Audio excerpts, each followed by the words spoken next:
Hello, everyone, and thanks for joining us again for another episode of Women of Color in Business. As you know, our mission is to bring you beautiful women of colors in business and have them share their entrepreneur journey with you so that you learn as you grow. And today we have such a woman with us, and I'm going to start by allowing her to introduce herself and introduce her business. Welcome, LaToya. Thank you so much. I'm excited to be here. Hello, everyone. I'm LaToya A Stirrup, co-founder of cos-mol-o-gy, and it's a company that I started with my two sisters, Latasha and Latrice, to create innovative hair tools and accessories that specifically address the needs of those of us with curly, coily hair, but can be used with all hair types, extensions, as well as wigs. Oh, wonderful, beautiful. Thank So, you. LaToya, how long have you been in business? So we actually incorporated the business in 2016, but we released the products on the market in 2019. Okay, wonderful. And you said you started your business with your two sisters. Yes. So, did you have any entrepreneur models in your family? Absolutely. So our great grandfather actually was an entrepreneur through and through. He came to Miami in the late 1800s from the Bahamas and was a real estate mogul. He was Oh, doing wow. affordable housing before it was ever called affordable housing. And he was developing houses with our great grandmother to create opportunities for Bahamians as well as other Black Americans coming to South Florida to build what would become Miami. Beautiful. That's a great Thank you. story. Thank you. Wonderful. Nice to have that in your history, huh? Yeah, yeah. And then, there's lots of other entrepreneurs outside of that. Our grandmother on our mom's side, she owned a farm in North Florida around Tallahassee. She was a tobacco farmer. So, Ah, when you just sort of go back in your history, you see that your ancestors are right there with you and they provide that support. yes. So, yeah, Yes, that energy is already in your already history. there. Yes. Beautiful, beautiful. Thank you. So, in getting your business started, what would you say was your primary passion behind it? The passion behind launching cosmology was really trying to solve for my own wash day. I was tired of long wash days, a lot of breakage while I was detangling, and hair tools that just didn't seem to cut it. Mm, And I went natural in 2008. And so when you just look at how much the landscape has changed, but specifically back then, you were starting to see brands coming out, right? You had the Shea Moisture, Miss Jessie, yes, Daughter. yes. So you were starting to see all these fantastic brands who were creating products for us specifically, but something was still missing. And that's where the aha kind of came from. What if it's the hair tools that are needed to work better with our hair than what we're kind of currently Ah, using? So yeah, so that's what kind of was the moment that was like, let's do something different. And what we right. did is that we basically changed the teeth on our combs to mimic your fingers. So they're completely round and they're smooth and they're also conical in shape, meaning it's thicker at the base like your finger and skinnier at the tip. And then the tip on our teeth are also round. So you get almost that sort of like finger detangling, finger combing experience, but you're using hair Ah, tools instead. beautiful, beautiful. And what I love about your product, when I was looking at your product, is what it reminds me of is Yeah. those days when you're a little girl and your mom's combing your hair and Uh-huh. and you're doing all kind of, tighten it up and Right. oh, it hurts. And if only we had cosmology back then, for some of that relief. Exactly. Because it always felt like your mom was mad about something when she was doing your hair. But Right. those were the tools she had, That's what we right? had. Right. Exactly. I can't tell you how many women have come up to us and were like, you changed my experience. Where were you when I was little? Yes. And also, we have moms who are like, my wash day with my kids is just completely different now. They're not running Yes. away from me. It allows them to bond. When you just think Yes. about how many stories we have as a people, as a collective Right. around our hair. And some Right. of it's traumatic, some of it's beautiful, but what if we can really elevate and change that? So in that way, the way that we care for our hair and we experience our hair is more love and care and not pain and anxiety Yes. and all the things that we Exactly. have grown up with. Yeah, Right. I love that because I think hair care is a part of our body, just like we should take care of our absolutely. body, Yep. with love and care. We should do the same for our hair. It shouldn't be something we dread to do. It should be Exactly. something we love to do and we do Right. lovingly. So I Yeah. love that your product incorporates that. Not only is it a tool that makes it easier to do, but Hmm. there's a energy in it, like a positive energy in using it, that care aspect of it. So Love I that. Thank love you. that. I love Yeah. that. So the top problem you were solving when you designed your product was to because to your point, we had products out there for washing our hair, for conditioning our hair, even special lines for coloring our hair. Yep. We were using the same old tools for combing through, and Hmm. to your point, breakage, or you would comb your hair because I've had natural hair for decades now. You comb your hair and you see so much hair come out in the comb, and Yeah. thought we thought that was natural. You're Right. just shedding hair all the time. So, Exactly. what is your opinion of that process? Did you find that your instrument helps to alleviate a lot of that too? Absolutely. Absolutely. I remember when we did a prototype. So we were doing some 3D printed prototypes in late 2015, like winter of 2015. Okay. And I did a split test on my own hair. I was like, let me go ahead and test it out first. So it was a wide tooth comb design. And I had just like another regular wide tooth comb that I bought probably from like CVS or someplace or like a hair Right. store. Right. And I'm used to what my hair looks like when I comb that one, right? Wads coming out.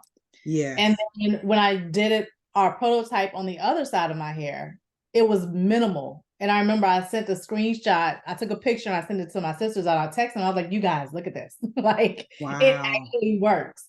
And that's Wow. what really kind of made us go ahead and move forward because we had a real life example. And Right.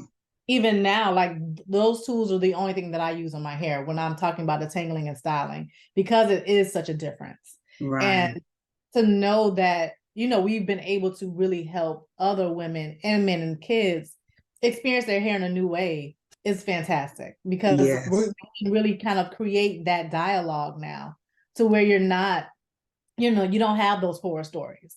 And you can Right. see the difference because yes, your hair naturally sheds. Shedding Mm-hmm. is a natural thing. Mm-hmm. But when you see excessive like breakage, like that's what you don't want. So Right. let's move into more healthy hair practices and know Right. the difference. Beautiful. I love that. I love that. A lot of great information. So, in bringing your company to market, Mhm. what would you say was your greatest challenge? Greatest challenge, I would say, so capital for entrepreneurs is always a challenge, Ah, right? yes, You always need yes, funding. So I'm yes. not going to go to the obvious.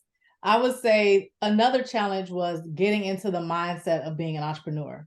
Okay, So I, so I, my background is advertising. So I've worked in ad agencies up until about 2013. And then I started to do like freelance consulting and doing it on my own independently.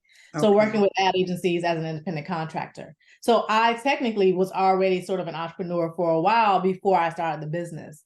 But the Got you. difference once I started the business was that this was a completely different role as an entrepreneur. Mm, What I was doing as a consultant contractor was still very much aligned to what I had been doing professionally. So it wasn't mhm. too much of a leap. Once Right. you create a product and a brand, now you're responsible for an entire thing. And now you Mm. also become a salesperson.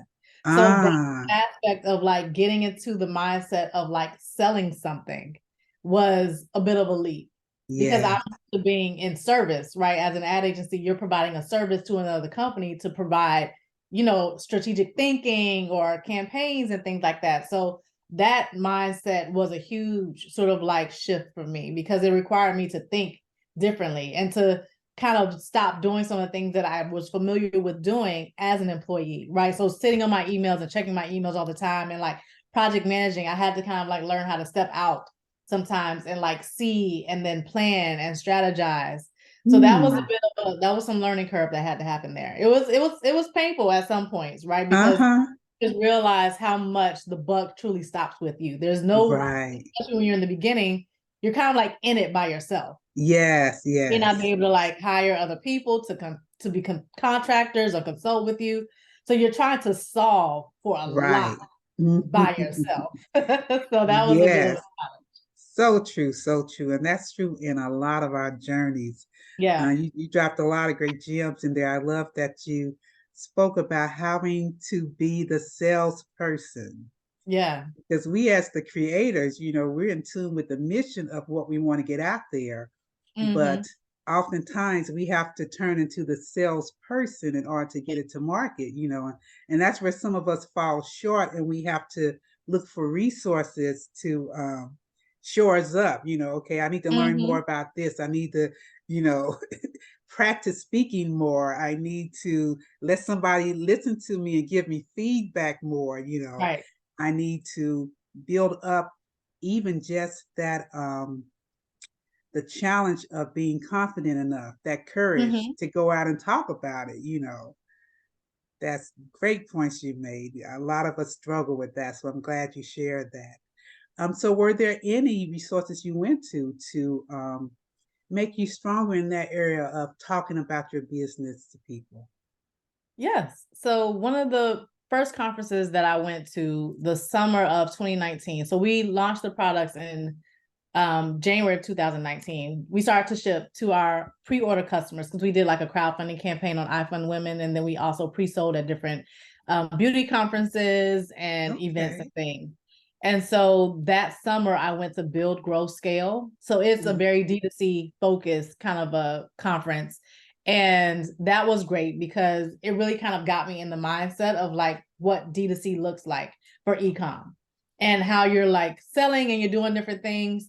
A lot of the tactics that they talk about in those conferences don't necessarily always work well for brands like us who also are in retail, because what you Gotcha. do in D2C impacts how you show up in retail, and retailers always want to have the best price. So the Gotcha. price competition and the driving of the pricing and, changing your price point for a day to see if it works, performs better, doesn't work well when you're also in retail.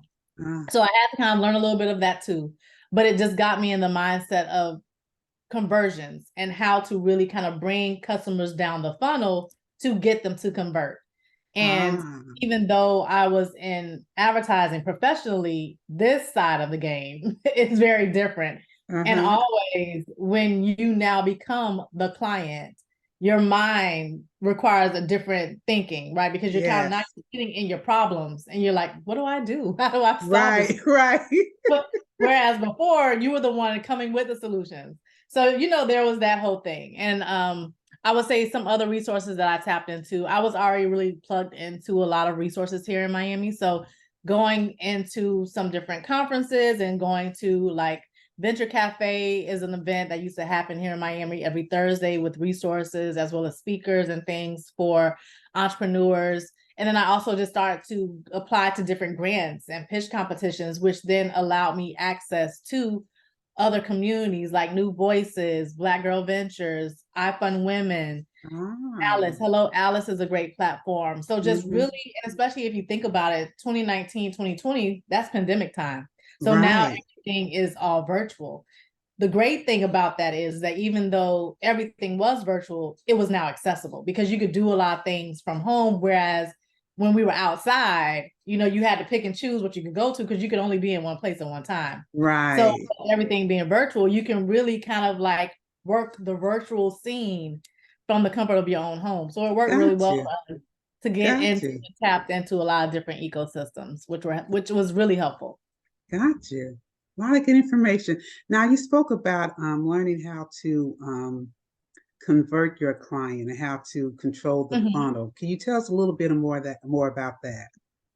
So funnels is basically, so when you think about a sales funnel, you're taking somebody from being a cold customer, someone who does not know you, and you want to bring them down to being a hot or a warm customer to where they now buy from you. Okay. So in D2C, you can set up email funnels, SMS funnels, different things to trigger a message to be sent to them to help move them down the purchasing funnel. So then that Got you. now they convert and then they buy from you. And then now you also want them to become repeat customers. So if you're starting a business, especially a retail sort of product-based business, you want to make sure that your funnels are really tight and you have those sort of automatic emails in place to do that work for you. You don't have to send them manually. There are systems that you can set it up one time set the triggers, and then they send the email based off of whatever the particular behavior is that you built into your funnel. Wonderful, wonderful. Great information, guys. I hope y'all taking notes. Because if you're selling direct to your customer, you need to know this. Mhm. Because a lot of times we get overwhelmed. But to your point, Yeah, this is a system you can set up that it becomes automated, right? exactly. Not Exactly. something you So if have to you tend to all the time. But you right set now. it, you understand your strategy, you set it up, it's Exactly. automated, and Yep. then you review your results to make sure it's working. Exactly. And you can continue to optimize. You can change the creative so it doesn't get stale. And, you know, if you're on Shopify, Shopify has tons of plugins that you can use. Klaviyo is one that a lot of people use. MailChimp, if you're already using MailChimp, I know MailChimp also has funnels built in. Some people use ClickFunnels, like if you're more so into like coaching or providing like mentoring, you know, if you're on the service side of the business, a lot of people use like ClickFunnels for that. So there's different things that you could set up, but definitely look for systems to make it easier so you don't have to do the heavy lifting. Right, right. Because we already have the challenge of wearing all the hats when we start our own company. We're doing everything and we're Exactly. not really good at everything. So the better Right. the resources, the better our success. Exactly. Yep. Great. So when you were looking at the challenge of funding your business, what was your Mhm. primary source? Was it personal funds? Was it family investment, bank Mhm. loan, grants, or what exactly did you Yeah. utilize? So it was a bit of a mix. We had an angel investor give us a bridge loan when we were manufacturing, which helped us to pay for our molds, as well as our first production run. And then we had some family investment. We did do crowdfunding. So the pre-orders helped to also cover some of those costs because we Okay. basically secured people buying the product from us before it was actually produced, which is what crowdfunding is. And then after that, it was really pitch competitions, grants, and things like that. And we have not really used a traditional bank line of credit per se just Okay. yet, outside of Uh-huh. like having a credit card attached to our checking accounts. What we're going to be looking into now is actually doing VC funding. So looking to Okay. bring on actual investors who can really kind of help us move the needle when it comes to the business. Got you. Beautiful, beautiful. So what was your experience like in pitch competitions? Yeah, no, pitch competitions is it's all about storytelling. So you have to know your business, understand where you want your business to go, and then why this particular fund, program, grant, whatever makes sense for you and how it will help Got you you. get from A to Z. So you have Got to you. really have a good handle on all of that when you're applying to these different pitch competitions and or grants. And you Okay. just have to be comfortable with being the spokesperson, telling your story, and being compelling and just being honest. They want to see Right. authentic responses. They want you to be just open about what you're going through, where you're going, how you're going to get there, what they can do to help. And some people get intimidated when it comes to applying to different like grants and pitch competitions, but if you don't apply, you'll never know. Got you. You have to shoot your shot. If you don't shoot Yes, your shot, yes. you'll never know what you could possibly get. And I'll tell Right. you that we've raised over the years almost like $400,000 just Oh, through grants and beautiful. pitch competitions. Yes, Yeah. beautiful. And And every little doing, bit counts from $5,000 to $100,000. Just got you. take it where you could get it. Got you, got you. So in doing that process, did you find that your story pivoted any or it evolved any? Did that process help you to fill out your story or did you have your story set from the beginning? Pretty much have the story set from the beginning, and I would say that that's definitely tied to just our professional background, being in advertising and the Got idea you. of pitching and brand storytelling. Yeah, Yes. the story of the brand hasn't changed much. The journey has changed, right? Because we've grown over the years. We've launched in different retailers. We've launched different products. So that has changed. So the story has grown tremendously from when we first launched. In fact, Omi, who is over Black Girl Ventures, she shared with me the other day, like our original pitch deck from 2019. She was like, Uh-huh. look at how far you've come since 2019. So that was fun to look back at and see the growth of it. But the core and the essence of the brand hasn't really changed much. Got you. Beautiful, beautiful. So in the Black hair care industry, do you consider Mhm. yourself in the Black hair care industry or? Yeah. Yeah. Okay. In the Black hair care industry, how would you say your industry has changed in the last, say, 5 years?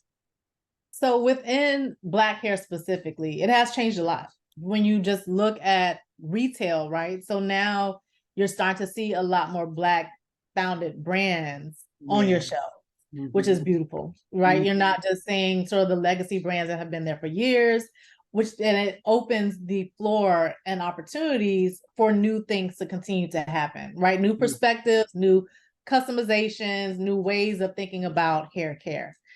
What has also changed is that you're seeing more independently owned beauty supply stores now. So, Ah, Black women are like, we want to take back our experience when it comes to how we buy products by opening up our own beauty supply stores that provide a much more catered experience. And really, we speak the same language as our customers. So that's a right. beautiful thing too. And so Black independently owned beauty supply stores were some of our first retailers to carry Oh, our brand. So, that great. journey has been fantastic because we saw each other and each other when we would have our Yes. introductory calls. And it's like, yes, you're speaking exactly my language. And they're like, you're speaking our language. So it just Uh-huh. all works well together. And that's the exciting part when you talk about Black hair care specifically is the growth of it, right? We're Yes. really kind of taking back the landscape by providing products that are solution focused as well as experiences that care for who we are as customers because we over index in hair care and beauty anyway. So let's make Yes. sure we're spending our money where our money counts the most. Great point. Beautiful point. I was speaking to another entrepreneur who Mm-hmm. she cultivates bringing Black-owned businesses together in one Okay. place because she was doing a doctorate and doing her research, she discovered that products made for us Mm-hmm. by other people, by non-Black people, are more Mm-hmm. toxic for Yep. us. Like Mm-hmm. they don't take that care that we take when we produce things for ourselves. So Right. to your point, there's a different level of care we take, when we're making something for each other than Mm-hmm. anyone else will ever take. Exactly. So I agree exactly with what you're saying. Beautiful. So how is it working with your sisters in your business? How's that family dynamic working for you?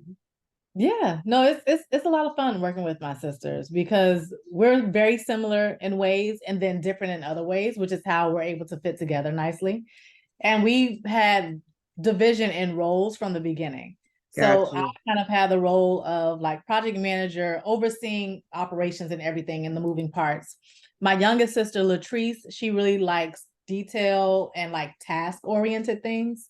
So she took over shipping and logistics. So she was the one shipping our products out in the days before we launched and had a 3PL, which is a third party logistics company. So a fulfillment center, basically. Got you. And so she was doing, well, she still does customer service emails and things like that, but she was doing the shipping and the all the things that come in terms of getting the product out the door. Got And you. then my middle sister, Latasha, she works closely with me on like product innovation, product development, as well as marketing. So we kind of have division, which makes it easy for communication, right? Because we're not sort of like all in the same space. It Right. gives it the opportunity for each one of us to kind of own something. So that helps with Yes. communication and just the flow of the business. Right. So yeah, Right. That's beautiful. I love that you all have your own thing that you manage, that you're passionate about, that you are skilled in, and helped exactly. it to, Thank you. to build that synergy, to keep the Right. business going. I think Black family-owned businesses are great. They leave legacies. Mm-hmm. What do you feel is really special about your Black family-owned business? What's really special is that we are tapping into a specific need when you talk about Black hair care and Black beauty and just hair care overall, right? Because we do have customers who are not Black people. Uh-huh. And we do talk about the hair tools being able to be used across the board, but we're coming at it from a creative perspective of our own experience. So that's why we very much identify with Black hair care. And I think that that's the exciting part because so my oldest son, is the same age as the business. So we incorporated the business in May 2016. He was born in November 2016. And then we Ah, also just had another son last year. He'll be a year in a couple of weeks. And so just them seeing this part of me, right? They don't know mommy when mommy, yes, they know mommy yes, as a business owner. So yes. seeing that, my oldest son, he was there when we were packing out our first shipments to send to HSN. He was there when we went on shelf at Target first, for Ah, the first time. So he is very much aware of what this looks like and the work that goes into it. So I think that that's the best legacy, is the fact that we're showing other opportunities and other ways of doing things to my kids. My sisters don't have right, kids yet, but just that aspect of it, they can see and really understand that you can be a business owner, you can create something new and unique that speaks to you and to what you want to see and bring into the world. So that's a huge wow. part of the impact that we're having. Yes, that's very powerful too. I love that. Thank That you. very powerful. So looking at where your business is today from when you started it, where do you see yourself in 5 years from now? 5 years from now, definitely global, right? So we already have some level of distribution in countries around the world. We have, here and there, sort of independently owned retailers who are like, we want to bring your product over here because we Oh, want to service the market in XYZ country. But I would love to have like really good distribution globally, because we are global, right? People with yes, curly textured hair are all over the place. And everywhere. the people in those countries don't necessarily have access to the same level of products that we have here. So making sure that we can support them on their journey wherever they are is Right. a huge part of where we kind of want to see ourselves in about 3 to 5 years. Beautiful, beautiful. I love that. I love that. Thank So you. in being an entrepreneur with all the challenges of being a mother, a Mm-hmm. sister, a business owner, what would you say you like most about being an entrepreneur? And also, what do you like least about being an entrepreneur? What I like most about being an entrepreneur is the freedom it brings. I Mm. remember when I was employed and sitting at my desk and like looking outside and like, how can I be one of these people driving down the street at like 2 o'clock? Is Yeah. I feel you. I'm like, what do they do that they're not at work, right? Right. What's their story? How are they outside? Are these Yeah, the people that are people out like on the shopping while I'm yacht? working. Yeah. Right. And I'm in behind this desk in this office. Like, how do I get over there? And so now to be that person over there, right? Yes. I Uh-huh. think is what's really exciting. And just the freedom of it. And not that it's like a complete party all the time, because that's not what it is Right. at all. Right. But the fact that I can shape my day. And if I'm like, I just need to go get a massage because the day is a mess, I can do Uh-huh. that. Right. So the Uh, freedom and the flexibility and how I can control my day, and the fact that I am working from home. So my 11-month-old, he's here with me all day. right. Even, with my son, he's in the first grade now. So we go pick him up and he comes back here. And so to have that experience to where I can really be accessible to my kids and I'm not in an office 9 to 5, and just how that impacts the family and the connection is something that I really enjoy. Right, right. So it to your point, the freedom and you get more control of creating your life, the Exactly. things you want to do. Because like a lot of mothers who are give birth and then after a certain amount of time, because of their Hmm. jobs, they have to Right. find a They have to go back. babysitter. They got Yep. to drop the child off and go work for someone else. But there's a difference in the freedom of owning your own business. And that's a Exactly. beautiful benefit of it, right? Beautiful benefit. Yep. And what would you say you like least about, or you enjoy least about being an entrepreneur? What I and what the least of Mhm. it that I would say, so I would say this is is the lack of stability, and more so because I am a mom and we have a Mhm. family. So insurance is Uh-huh. something that you have to think about, right? Right. And yes, there's Obamacare, but it's not always like the best, just being Mhm. honest. And I'm glad that with my partner, he's able to carry the boys on his insurance versus them Gotcha. being on mine. Mm-hmm. So I have that option. But if I was a single mom, I would not necessarily have that option. So Right.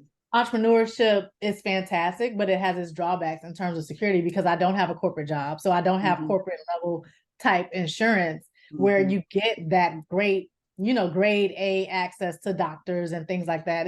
It's different. And I would say that those are the things that you kind of miss is the stability that corporate jobs give you when it comes to like healthcare and things like that. That's something Gotcha. that I would, I Gotcha. think is needed.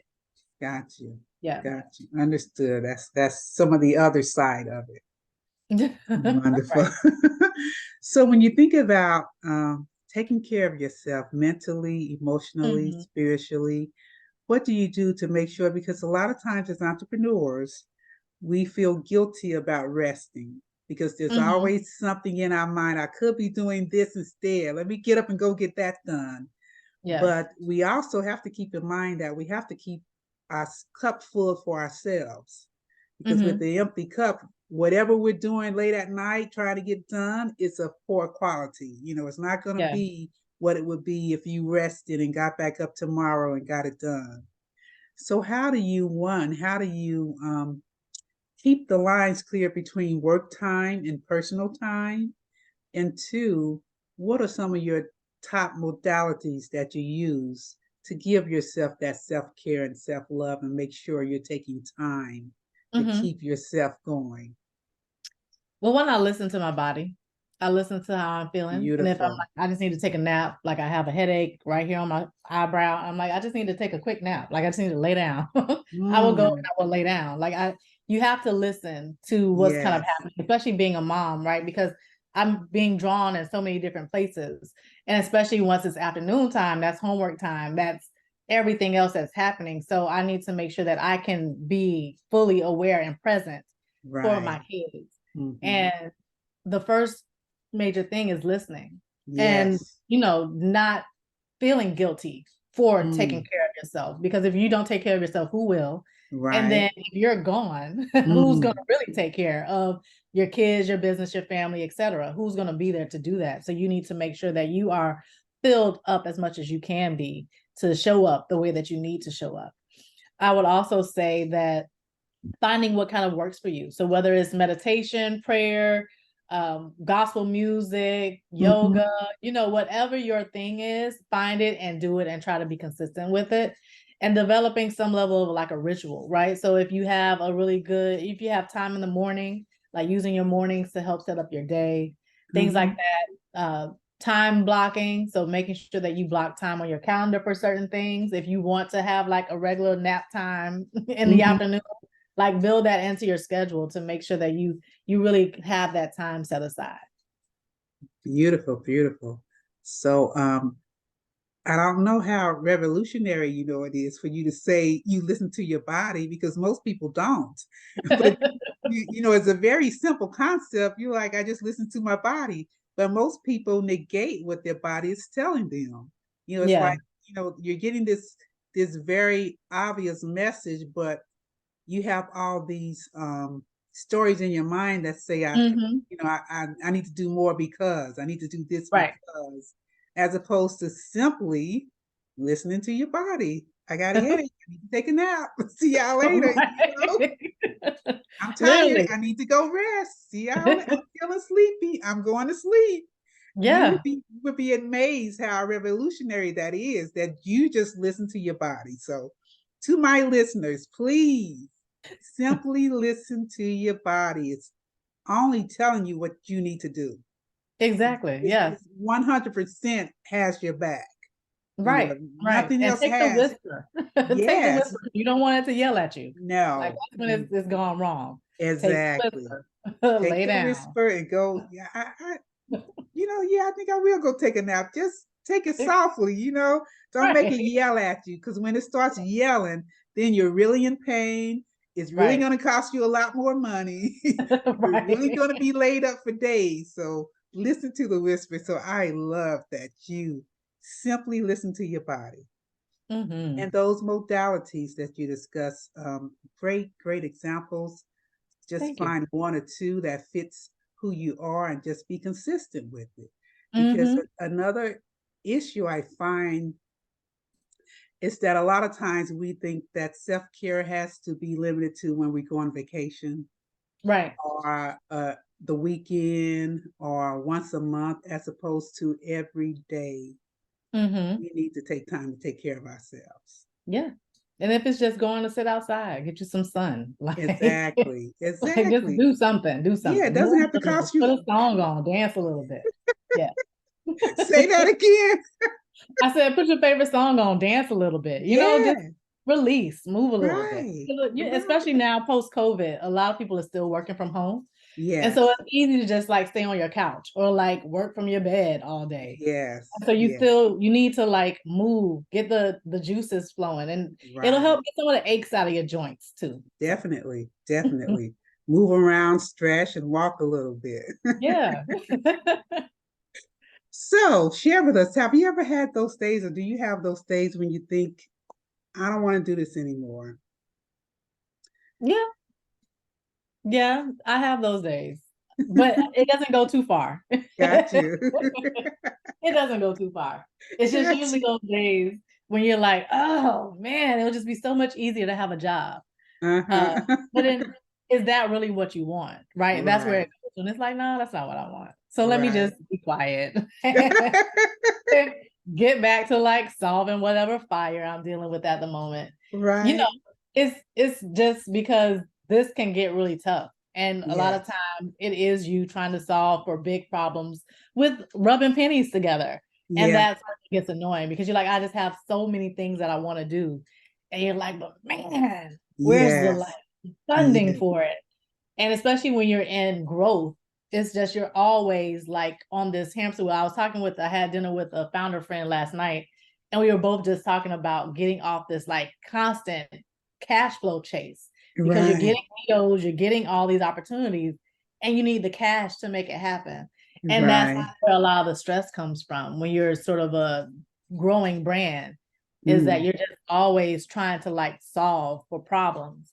And those are the moments where you're like, man, I just remember when I used to go to work, get a check, go home, and I like left all of that at the office. Like Right. the ease of that just doesn't exist the same.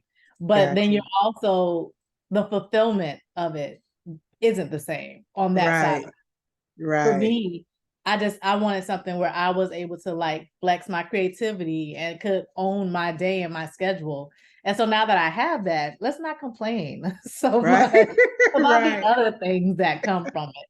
Let's just Right. find solutions for the things that we're looking to solve for. So, Exactly. you get petty with yourself for a second, but then you snap out of it. Got it. Got it. Beautiful. I love that you shared that, because a lot of times we feel like we're not allowed to be human. Okay, we're our own boss. We're building a business.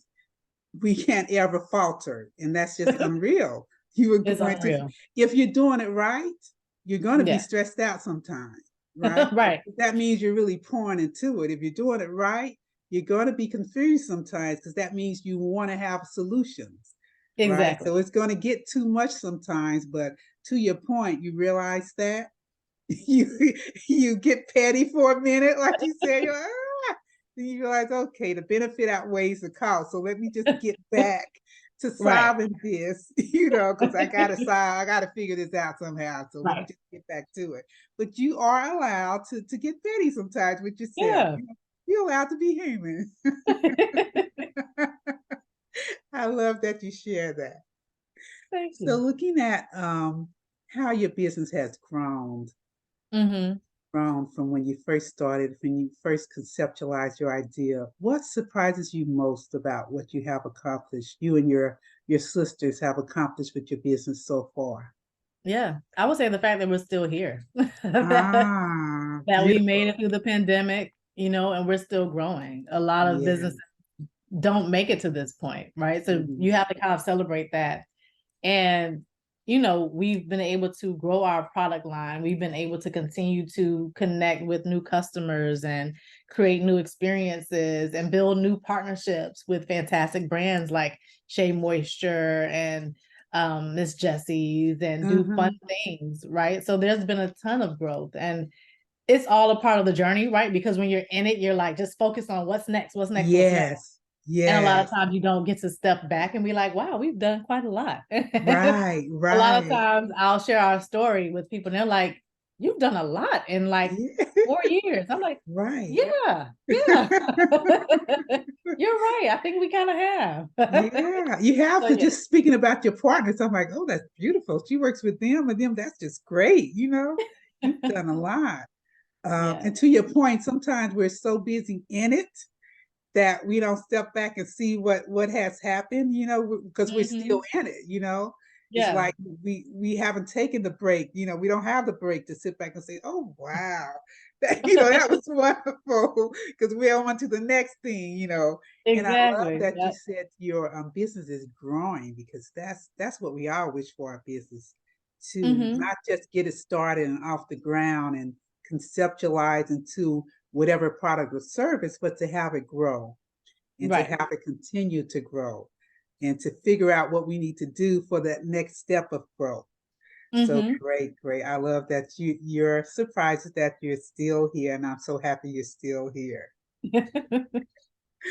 Okay, so now we're gonna you have a couple of marketing events that are coming up. Tell us a little bit about those events. Yeah, so if you are familiar with Miami at all and you'll be here for Art Basel, we have a couple of events happening during Art Basel week. So that is the first week in December.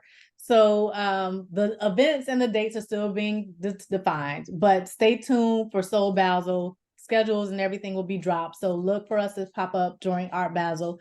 We'll be partnering with Royal Coils. I know they're doing something exciting at the Lyric Theater here in Miami on Oh, Sunday, December 10th. And then we also have a fantastic feature that just dropped on Forbes.com as a part of Forbes Black. A fantastic contributor writer there did an awesome write-up on us about the Shea Moisture Next Black Millionaire program. So you can great. learn about that. We have a docu-series that's on Roku that features cosmology, as well as two other fantastic founders, Dorian of Undefined and Neil of Scotch Boys. And you can just learn about our journey as being founders and some of the behind the scenes, right? Not all the flashy Instagram Yeah, things, but actually like the work that goes into being a founder of a brand. great, great. I'm glad you shared that. Listeners, check out all that great information and content. That's a lot to Yeah. learn. Great. We love that. We love learning and growing. Absolutely. Okay, LaToya. So now we're going to switch to what we called our little personal session, where I ask you 4 or 5 personal questions, just so our listeners can get to know the person, LaToya. Okay. They've gotten to know the businesswoman, LaToya. So we're going to ask about the person, LaToya. So our first question is dear to my heart. What is Yeah. your favorite food or cuisine? Ah. So I'm not a person of favorites. I love a lot of different things, but I Oh, would say that I'm gonna say conch. okay. Interesting. I like Interesting. fried conch. And Yeah. tell us and for our listeners, tell them what conch is.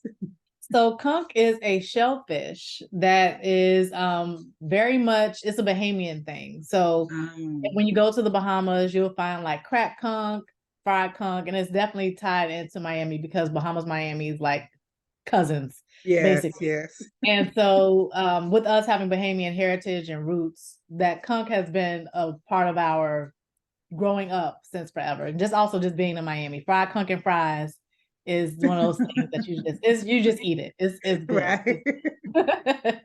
Beautiful, beautiful. Now, what would you say is your favorite hobby, LaToya? Favorite hobby. I am a book collector. I love Oh, going to the bookstore and yes. finding a good book. Like Uh-huh. bookstores are just almost like my happy place. My sister was Yes. like, "Oh, don't let her go in the bookstore," because I will be in there for like hours and probably like I'll sit down and read a little bit, put it back, find another one. Yeah, I like books. I'm a I book love collector. that. I love bookstores too. I could get lost in time in one Yeah, and then come out with a handful of stuff. handful of books. And go back tomorrow and find some more stuff too. Yep. So when you think about travel, LaToya, what would you say is your either your favorite place to travel to that you've been or your Mhm. dream place to travel to? So we're gonna go with dream place. Okay. So one of the destinations on my bucket list is to go to Brazil. I really want Ah, to go and experience Brazil, specifically Bahia. I just feel a strong affinity with Brazil, ah, and yeah, I think it'll be dope. And Brazil has the highest population of people of the diaspora outside of Africa. So there's oh, that yeah, cultural connection. connection that I Yeah. would love to just sort of like see and experience and touch. Yes, Yeah. beautiful. I love that. I love that. Okay, so we've talked about your favorite food, your favorite dream travel, and your Mhm. favorite hobby. So, what is your favorite thing to do? No, let me ask you this. What is your favorite childhood game? My favorite childhood game. Hmm. I used to love to play the card game Spit. Ah, Are you familiar with Spit? yes, I heard about it. Yes. Yeah. Okay, nice, nice. And the last question I want to ask you is what is your favorite thing to do to relax? My favorite thing to do to relax is to get a massage. I'm a Ah, huge massage fan. beautiful, beautiful. So again, I want to thank you, LaToya. It's been such a pleasure speaking with you today and all the great gems that you shared with our listeners. There was so much to learn. They have so much to go look up, get more information from. I love that. I want to wish you peace, love, that your biggest dreams come true, and that you have the capacity to receive them all. Oh, thank you so much. I receive all of that and reflect them right back to you. Thank you so Thank much for you. having me. It was so much fun. Thank you. Enjoy the rest of your day. You too. Thank you.